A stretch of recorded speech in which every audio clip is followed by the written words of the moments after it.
Hello, thanks for joining us on this edition of Brand and Business News, your number one brand and integrated marketing communications program on TV. Today on the program, First Bank Folakiani Mumini makes history as first Advert female president. Nigerian breweries reward journalists with 6 million naira prize at the 9th edition of the Golden Pen Awards. And on our interview segment, we'll bring you industry talk with Idea Nang, CEO Corporate Shepherd. This and many more will come your way after this break. Don't go anywhere.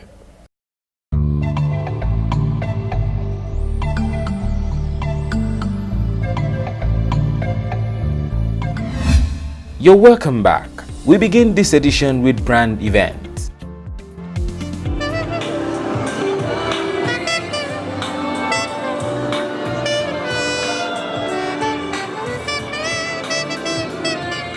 Melodious sound, pomp and pageantries as media lovers, journalists of different calibers and platforms converge at the prestigious Eko Hotel and Suites in Lagos for the 9th edition of Nigerian Breweries Golden Pen Awards.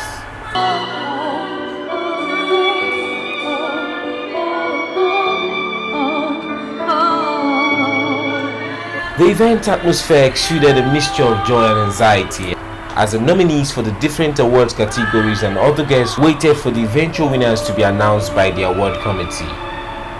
Ladies and gentlemen, number one, numero uno of the Nigerian Breweries Golden Pen Reporter of the Year Awards is Isioma.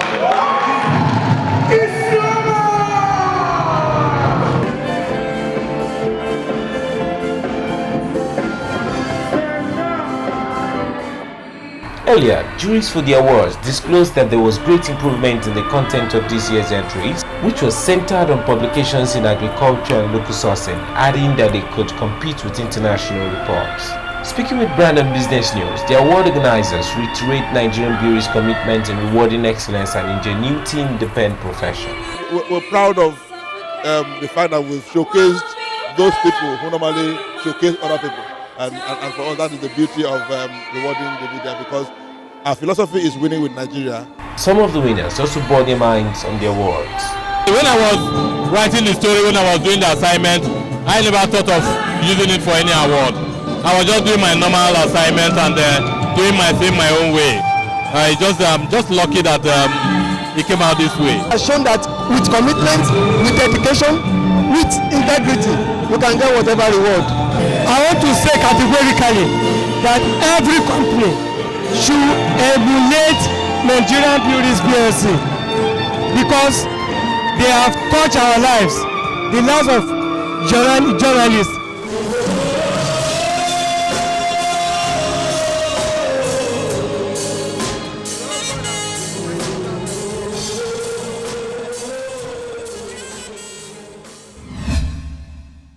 Activities of brands and corporate service under the Advertisers Association of Nigeria (ADVAN) is set to take a new turn as Folakiani Mumini emerged as its new first and female president on Thursday, 14th of September 2017.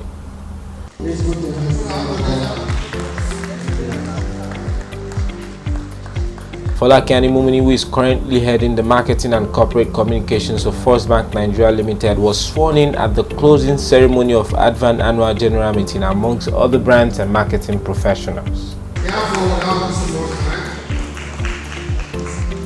by the authority vested in me as the Chairman Board of Trustees of Advert, I hereby declare you officially installed in your various positions, duties and responsibilities as of the day we go into the organization.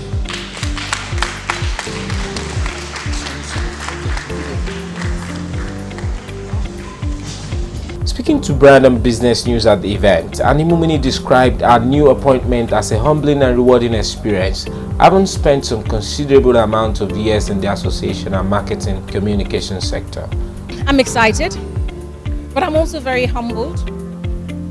It's a humbling experience when your peers, your colleagues elect you to lead an association such as Advert. It's particularly rewarding because this is a sector that has rewarded me. I have worked in this sector for quite a number of brands, some of the leading brands, and I've worked locally and globally for these brands. So to be asked to lead the sector at this point in time, to be asked to lead the association at this point in time is exciting, it's humbling. I'm excited at the challenges ahead. And I think it's one of the things definitely that I'll be bringing to the table, the passion I have for anything that I find challenging. I really like to get my teeth into the issues and to make sure that we deliver measurable impact, deliver to the goals and objectives of Advert. Some guests, members and professionals present at the event also expressed their thoughts on what the newly elected executive is likely to bring on board. I'm very happy to have witnessed history. I'll say congratulations to Mrs. Falake Animumini and the EXCO. It's great to be a witness to history. I think it's been long coming, but I think it's timely because it's not just about gender, it's about the professionalism that is being brought to the table. And I'm happy that Mrs. Anif Mumini, who is a consummate professional, will certainly bring a lot of clout and drive and new perspectives to the Advert structure. In the last executive, we had 3 females, we had 2 vice presidents, and we had 1 treasurer. Now we actually have a president who is female at the helm of affairs. I think a lot of things will be done differently and more interesting, and the pace can only increase, the tempo can only go higher. And I'm sure even at the end of their tenure, we'll be seeing a lot of new things they brought to the fore in Advert. So I really am expecting a lot. Even as we now have a woman president, there's a lot more demand, and I'll be looking out for that as well. Our expectation is that they will, first of all, build on the work done so far. But more importantly as well would be to increase the level of engagement with key stakeholders and work with relevant other stakeholders within the marketing ecosystem in terms of how we can better leverage the performance of marketing budgets. Also, I will be keen on seeing what strategies are in place to scale up in terms of the capability of the players within the industry, and also look at how they can support the development of the upcoming generation.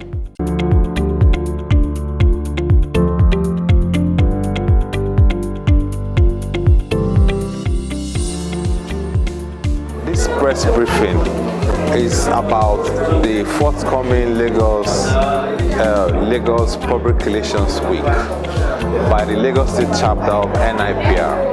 The idea is to call the media together and unveil the programs that we want to execute for this 2017 PR week. Starting with this press briefing, the idea is to bring one of our very critical stakeholders, the media, together and get their buy-in, to get your support for the Lagos Public Relations Week. That's 1. 2, we want to catch them young. So we want to start the University PR Challenge. All right, targeting undergraduates in mass comm department from tertiary institutions in Lagos. All right, so you have Pan Atlantic, you have University of Lagos, you have Lagos State University, you have Caleb University, we have Lagos Poly, and Yaba College of Technology. So the idea is for us to see, to discover new talent that we can groom for this practice, So that's 1. The other leg is the pro bodies. Pro bodies means professional bodies. So we are having 4 institutes come together to play friendly. All right. The idea of the friendly is for us to engage this complementary institute. You understand? So that's the idea. So at the end of the day, we want to network among professionals and people of like minds. So now, cascading to the next one, which is the public leadership lecture. It used to be public lecture. Now it's leadership lecture because we are concerned about the leadership question in Nigeria. So, and we said, okay, you know what, let's do this and see how we can contribute to the conversation and see how we can bring relevant people to come and talk on how, to change the system.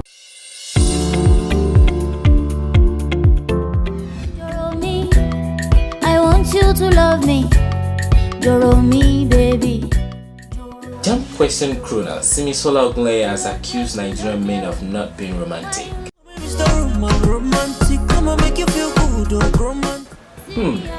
Could this be as a result of a cold and indecisive experience with men?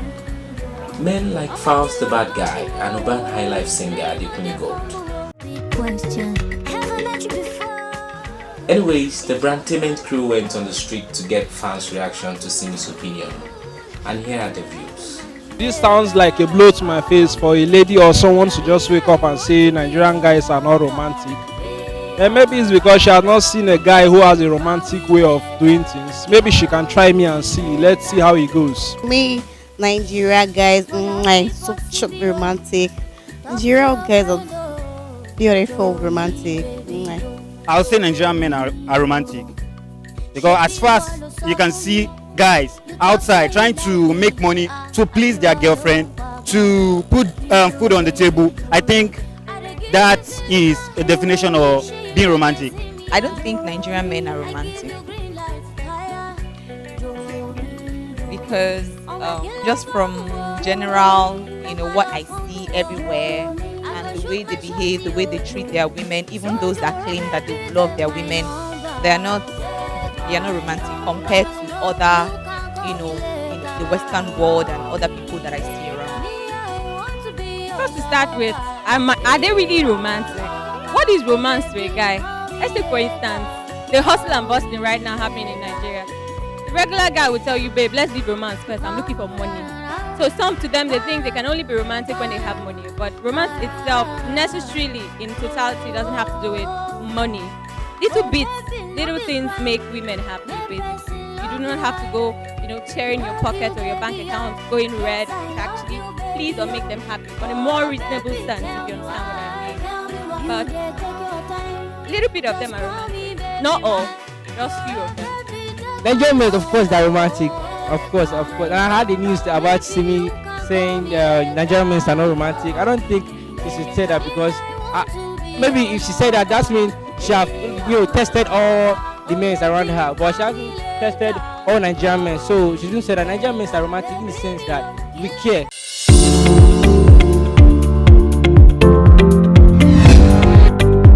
Hello there. Thank you very much for staying tuned to another edition of Industry Talk on Brand and Business News. My name is Shino Iteade. Today we bring you one of the most respected corporate titans in Nigeria and Africa as a whole, a man with over 3 decades of experience in business and executive top-level management in several companies from ELF to Coca-Cola, Samsung, Cadbury, L'Oreal. The list seems endless. He's a man of global reputation, well respected when it comes to business executive and leadership coach. He currently runs his personal outfit, Corporate Shepherd, and is the Chief Executive Officer. Viewers, I bring to you the irrepressible leadership and business coach, Mr. Idorian Henang, CEO Corporate Shepherd. Thank you very much for having us, sir. Thank you very much, Sheena. Pleasure. Thank you. Okay, straight to business. You spent 3 decades of your life building and transforming global brands, Guinness, Coca-Cola. How will you describe your experience over these years? Well, first and foremost, I'll tell you that everything anyone does, is largely because he has a gift of life, and health. Without good health and life, you would not be able to achieve that. And this is following the proverbial pattern to thank God for that, the strength and the life to do it. My career actually, is a testimony of sorts, because if I start now to tell you the story of how I started as a management trainee, I got employed as a management trainee at Guinness Nigeria, and at the time when employment was also a challenge, and every one of us had to grapple for the available seats. So I'll take Guinness as a foundation. Like if I were to use the analogy of a building, Guinness was my foundation. I spent about 7 years in Guinness, and you can liken that to the foundation of a building. The foundation determines how high the building will go. So Guinness was the foundation, and I had a glorious, time in Guinness where I honed my skills in research, brand marketing, and brand management, and in marketing as it were. My next, big, stopover was with Coca-Cola. I worked for the Coca-Cola company. I was with Coca-Cola for 11 years. I would liken Coca-Cola to the house itself. All the roles I had to take were different rooms, from the dining, from the living room to the bedroom, every part you want of the house, I would say that was my 11 year stint with, not a stint, with a Coca-Cola company, in varied responsibilities.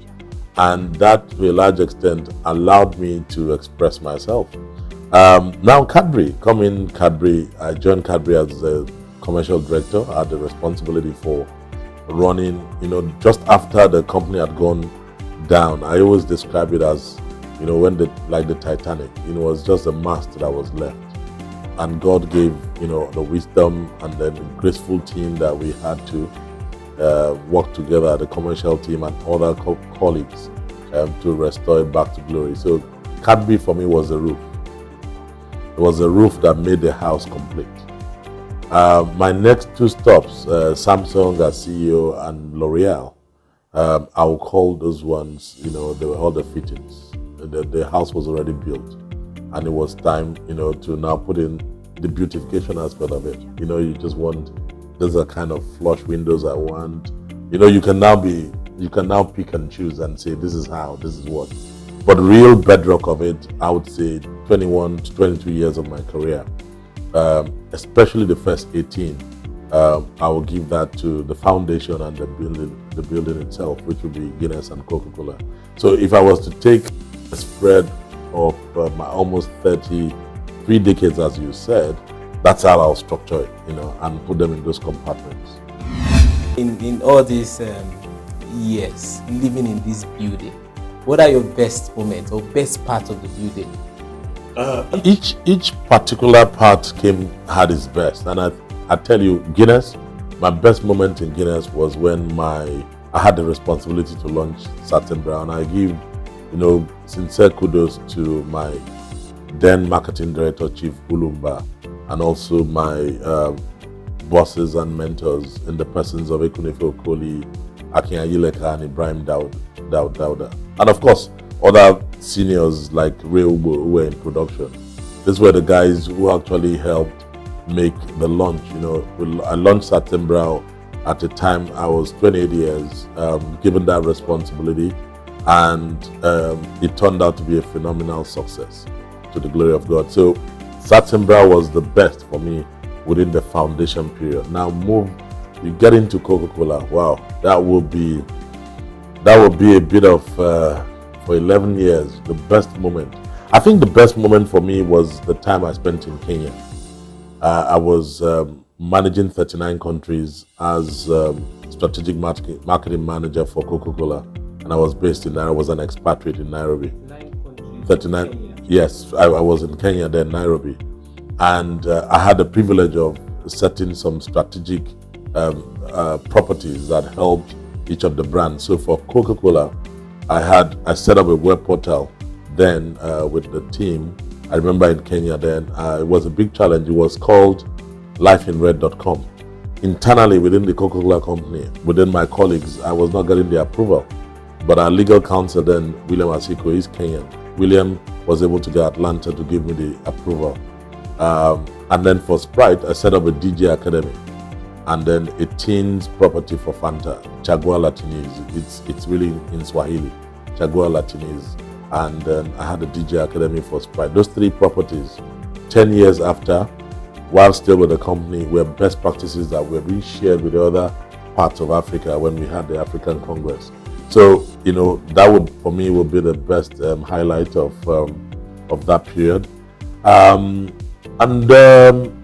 When you take out then Samsung, I think the best for me was joining Samsung at the time where, and I say this it's a past and I can refer to that. At the time I joined Samsung, it was, to every intent and purposes, was there, but no one could really speak to all the dimensions of the brand. And so the beauty of it was that we were able to triple the revenues of Samsung within the 2 years. And it was setting up a strategic marketing culture that allowed us, bring all the, especially mobile and home appliances to the fore. I said to my colleagues that 18 months, the biggest competitor will become history. And in 18 months, they were actually sucking gas, I can say. And our revenues more than tripled, almost quadrupled actually. We quadrupled revenues in almost 2 years. And so that was a high point for me in Samsung. I don't want to go into specific figures. And last but not the least, I would be L'Oreal. I think L'Oreal for me was, again, like I said, it was beautified. It was, what was my best moment? I think the best moment was the fact that stepped into a country, a culture of ethics. Ethical behavior, ethical understanding. And there were a lot of things that put that to test while I was in L'Oreal, because the model was an import-based, because we're now going to start producing locally at some point. But doing that, you'll be tested with all kinds of things that you need to cut corners and saying no, this is not ethical, standing against different facets of the society. Those were the high points that actually, straddled each of this segment. Yeah, I did. Trust me, one of the reasons I always stand firm is because the day you lose your voice, it means you're on mute. It's like a remote control. The day, God forbid, that I'm not able to speak with every sense of alacrity, it means that the mute, some other person is holding the button and has put you on mute, and nobody's going to hear your voice. That's what compromise does. And I thank God for my 3 decades of work and still working. Compromise is one thing I will not get myself involved with. I just want to be the best I can be, and work ethically at all points in time. All right, sir. You led a very strong marketing team in most of these companies you've been. Would you attribute the successes and achievements to, in terms of growth and profit, would you attribute it to marketing, the marketing strategies that you put in place, your marketing knowledge, or there's more to this? No, I would not attribute it to myself, first and foremost. I think, whichever of the companies, whichever, you would not work in isolation, you will work with colleagues. But, it's a principle of being a spearhead or an arrowhead, and then you cannot do without the shaft. You can't have a spear without the shaft. So if you think that, as the arrowhead or the spearhead, you are the one that will drive it, the answer is no. So it was a combined effort, a lot to do also with the strategic dimension some of these brands and organizations have. Having said that, there is also the willpower and the knowledge to make some things happen. I'll give you a classic example. When I joined Cadbury, one of the tough decisions I had to make was to drop certain products and certain marketing. One of them was Cadbury Breakfast Roll. And come January the following year, I took out Cadbury Breakfast Roll because it was a property that had been there forever.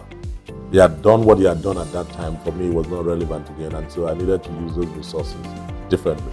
So I'll tell you a second thing we did with Bombita that was very unique. We chose to, Children's Day, rather than having all the parties, we did what we call the Walk for Mama. We started concentrating on breast cancer awareness. So we had the children walk for Mama on Children's Day. And after that, they all congregated because Mama was the center of the home. Now, with all of those initiatives, we didn't run no promotion. At the end of the day, trust me, marketing works. And I share every part of the brand got alive again. Same thing with TomTom. And we use TomTom to drive off football as a property, to bring TomTom to the hearts and minds of Nigerians. What did we do? It was marketing, using sponsorship. And let me tell you something, before I joined Cadbury had not taken a price increase on TomTom for 6 years.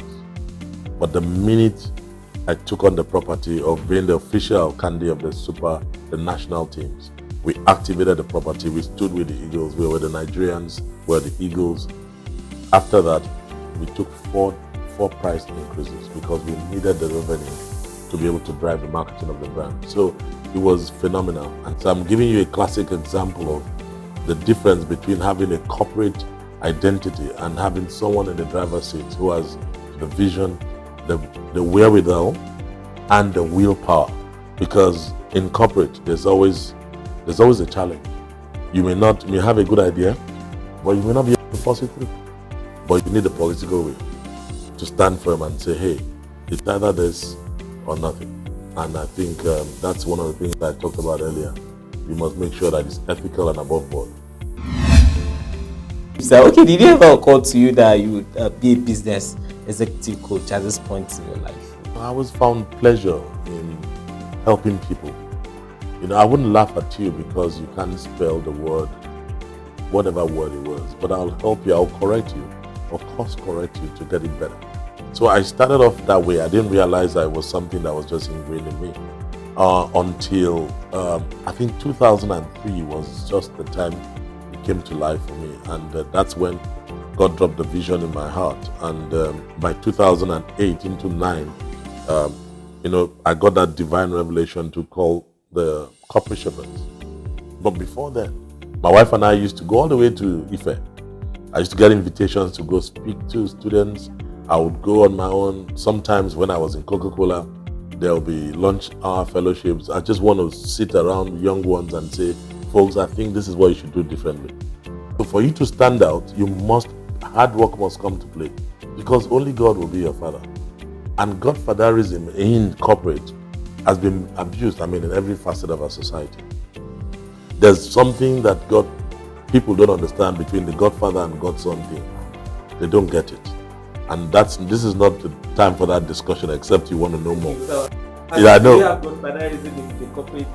There's a lot. Oh, come on. They have a lot of that. A lot of people just tag, that's my godfather. I didn't have no godfathers. What I had were mentors. And that's why I mentioned some of their names. Like Ekunife Okoli, Chief Ulumba. You know who a mentor is? A mentor is someone that's going to hold your hand, take you on that journey. At some point, will leave you alone. But you know what a godfather is? A godfather is one that depends on the godson. But the godsons don't know. They'll keep handing out stipends to them. So there are a lot of them in corporate. They make the boys feel that I'm the one that will help your promotion. And so in your head, you think a man is helping you get promoted. Whatever takes you to the top is what will keep you there. So if you have been pushed and supported, I wasn't in any way, cajoled by any godfather. I never had one. And no man living today can tell you he made me what I am. I am what I am by the grace of God. And it's been hard work and diligence. But I've had supportive mentors who have helped me on the journey. So, that's why I say to them, you come here, you must bend your head down. You need to think. You need to have a good balance between the head and the heart and your hands. I call it my 3H philosophy. The head, the heart, and the hands. You must be 3/3. At least 2/3, which is judgment, head and the heart. And then your hands. You must be operational. If you're not operational and you can't think, you'll be smoked. And that's what marketing is all about. It's a battle of the mind. So if you're able to get in that space about your consumer, about the ultimate guy that keeps you in business, then your brand's as far. I think that's the greatest thing that helped me in my career. I started from research, market research. So I based most of the things I do on data, and I build the strategies based on the data, or call it information that I get that produces as knowledge.